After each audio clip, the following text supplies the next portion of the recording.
So in Darjeeling, Gothels is where both my grandfather and father were raised, on the border of Tibet. I remember my father sharing a story with me when they used to go up to the monasteries of the Tibetan monks, and they would watch the monks levitating 80, 100 feet in the air, and how astonished they were by it. Now, in their teaching was known as the Luciferianism. And I pulled these definitions off of Wikipedia because I think they do a good job of kind of explaining what Luciferianism means. Because they don't believe in Satan per se. Luciferianism is the embodiment of knowledge that acknowledges the principles of Lucifer as the light of conscious evolution. As a god or as a principle, Lucifer is the light bearer. We know that from the scripture. The light which illuminates the consciousness of sapient beings and heightens the senses and awarenesses to experience higher levels of being.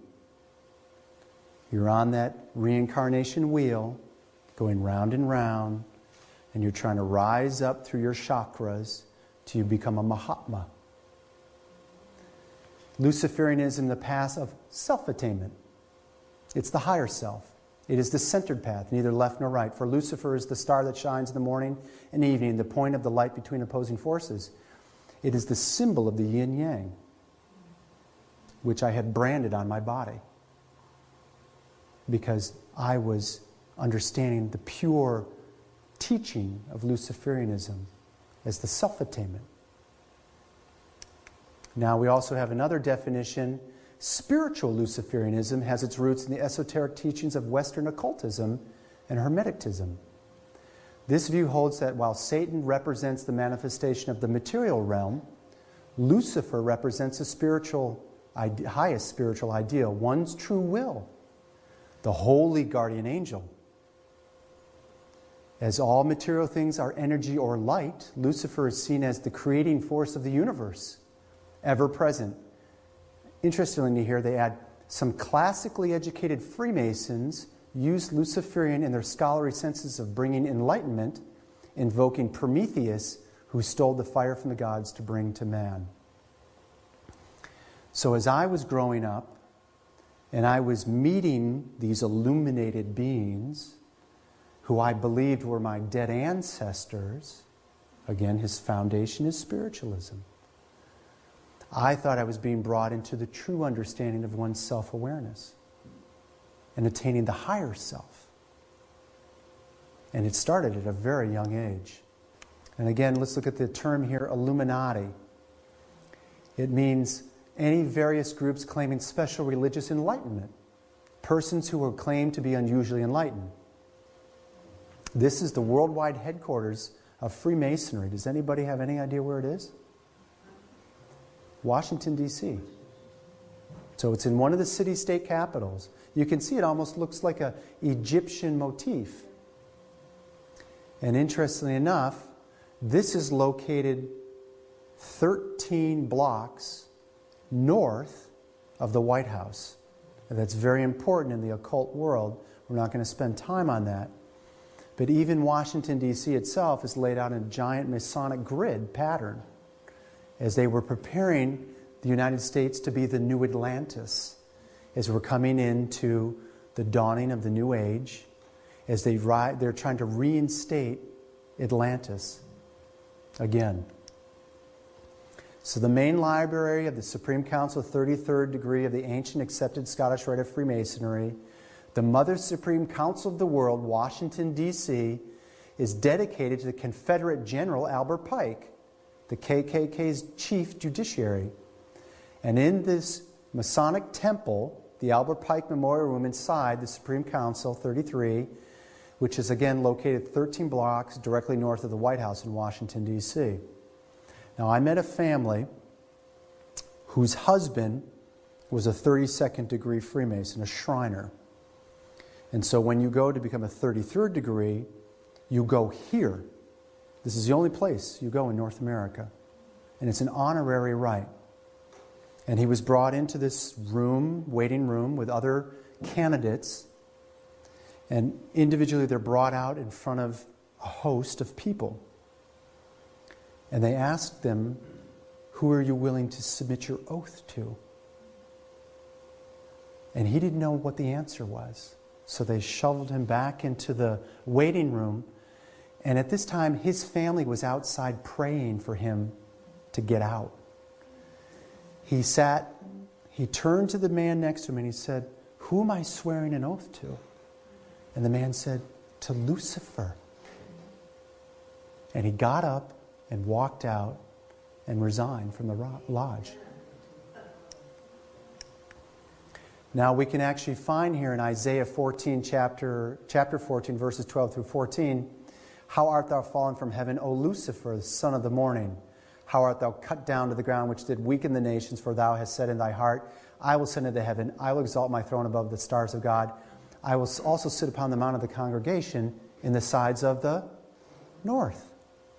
I will ascend above the heights of the clouds. I will be like the Most High.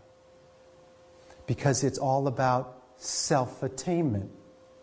And we're going to peel this onion layer back a little bit, and we're going to look at some characteristics in the Bible itself of what I call the children of disobedience. This apron, which you see in the top corner, is the Illuminati symbol of the serpent eating its tail. That ye shall not surely die, but ye shall be as God. So I had the 3 solar burst, and then the clasp which closed it. And then below is my family's crest, which actually sits on the Vatican floor, because I'm a descendant of Pope Clement of over 700 years ago. That's how far back my family's been caught up in this bloodline of secret societies. And so that's why I was being groomed for what's coming. And this is something that I used to do. Levitation. I was a full adept transcendental meditationist by the time I was 12 years old, because I had been given the gift through my family's bloodline. Clairvoyance, telekinesis, astral projection, levitation, all things that I thought were normal behavior. And I would talk to my friends at school and they say, Mark, we don't know what you're talking about, but it's out of this world. And I'm like, come on, you can do this. I had it down to a science. I get home from school, I go to my room, 20 minutes in my mantra, and I was out of my body. Or I'd be levitating off the bed. But did I know what was lifting me off the bed at the time? Devils? No, I didn't know that. And right away there were these illuminated ones right there, willing to show me the way. And I've seen some pretty fascinating things that probably would institutionalize some people if they saw them today. So this is where I was. This is the life that I grew up and understood.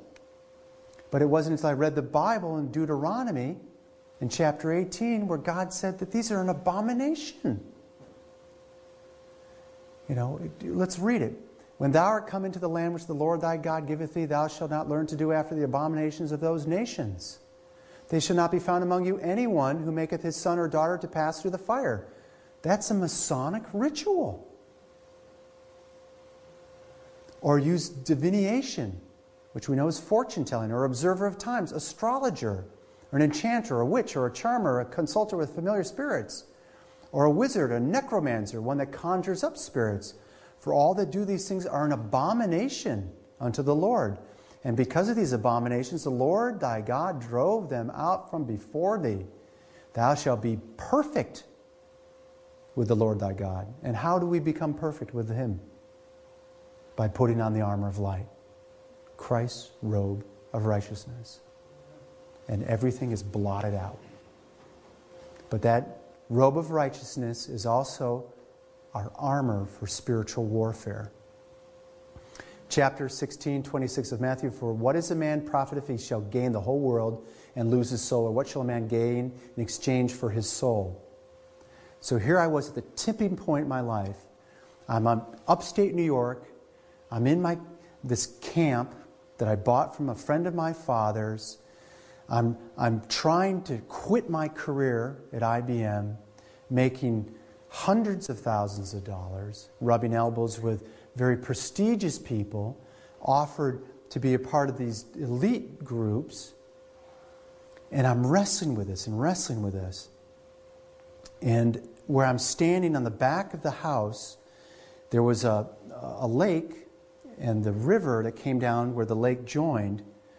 And right across it was the intelligence center for the state police barracks and the Department of Environmental Conservation, forest rangers, which actually have more authority than the state police in the States. And it's about midnight, and I see all this activity going on. And so I go and grab a pair of binoculars, and I look out and hear all these guys. Full regalia, Masonic aprons on. And I'm like, Lord, what have I got myself into? And so I'm standing there on the deck, and I'm panning. And all of a sudden I stop, and I'm looking, and there's a pair of crosshairs looking down my scope. I'm looking into his scope, and he's got a rifle pointed at my head. So I wave, and he nods back at me, and I drop to my knees. I said, Lord, I don't know what to do. What am I to do? This is in the middle of nowhere. And it's a dark, dark county, completely under their control. And I realize they're not on the other side of the lake anymore. Well, they're coming around. They're coming for me. And I'm praying, Lord, what am I going to do? What am I going to do? This is it. And a small, still voice, Mark, take your shoes and socks off and go outside and tell them you belong to me. Okay, Lord. Okay. So I took off my shoes, I took off my socks, I jumped off the back of the deck, I'm walking out into the woods, and next thing I'm standing in front of this thing, 20 feet tall, in front of me.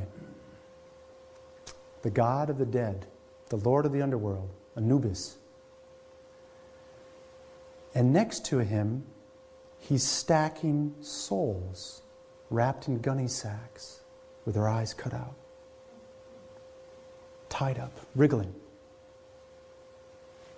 And he's talking to me, saying, I've already got your soul, Mark. And next thing I know is I look at him and I say, you can have my body, but you can't have my soul. I've given it to the Lord. This thing vanishes. These men around me are all backing away. And then this small, still voice says, Mark, go inside. This is not your battle. Revelation 3:20, behold, I stand at the door and knock. If any man hear my voice and open the door, I will come in and sup with him, and he with me. He's knocking at all of our hearts. The reason why the Lord told me to take my shoes and socks off, I didn't realize this till I read this later in Exodus chapter 3, verse 5. And he said, draw not nigh hither, put off thy shoes from off thy feet, for the place where thou standest is holy ground. For you are standing is holy ground. So here is my God interceding on my behalf and saying, he's mine. He's not yours.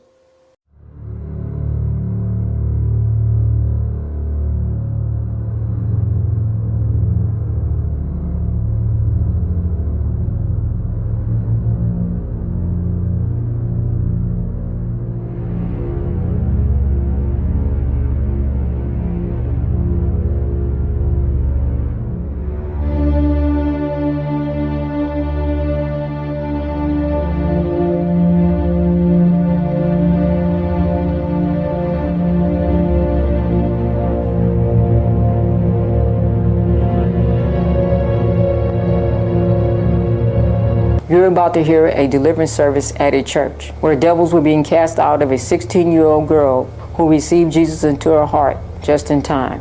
When I heard what the demons were saying out of this young lady, my life was changed. I accepted Jesus and turned my back on my sins and the world. The demons crying out of this young lady will describe hell, heaven, and how they planned to get her soul into hell. This will change your life to live for Christ. If not, this could possibly be your last warning. Don't wait until it's too late. Come on out. Come on out. Come on out. Come out. Come out. Come out. Come out. Come on out. Come on out. Come out. Come on out. Come out right now in the name of Jesus. Come on out. Come out. Come out. Come out. Come on out. Come on out. Come out. Come out. Come out. Come out. Why don't you like people? I don't like you. You don't like me? I don't like you. I don't like anybody. I don't like nobody. I just don't like nobody. I hate everybody. You don't like nobody? I hate everybody. I hate everybody. I hate everybody. Why? We ain't done it to you. We ain't done it to you. Why you hate us? Because why? Because you guys are just, you get to go to heaven. I just hate you people. Well, you were in heaven once. You could have stayed. Why didn't you stay? Oh, that thing. That's. He just. Ooh. What did he do? What did Satan do? He told us we were going to get over. He told us we were going to be greater. He told us. He told you, and you believed it? Yeah. I did. I believed. I believed. I believed. Why did I believe? Yes, and it's too late now, isn't it? Ooh, so late. It's too late. Hey, what happened when you were cast out of heaven? Jesus, he just. What did he do? I don't know. Have you ever been to hell? Yes. What's it like down there? It's so dark. It's so hot. It's so hot. It's burning up down there. People screaming. Everybody's screaming. Devil's down there. All of us is down there. Satan, he's down there. He doesn't like it. Nobody likes it down there. It's so hot. It's so hot. It's so hot. It's so hot. It's so hot. It hurts. It hurts. It hurts. It's there. Everything. It hurts. Little things be crawling all over the place. It hurts. Little bugs. Everything. Bugs all in you, all over you. People screaming. It's just so hot.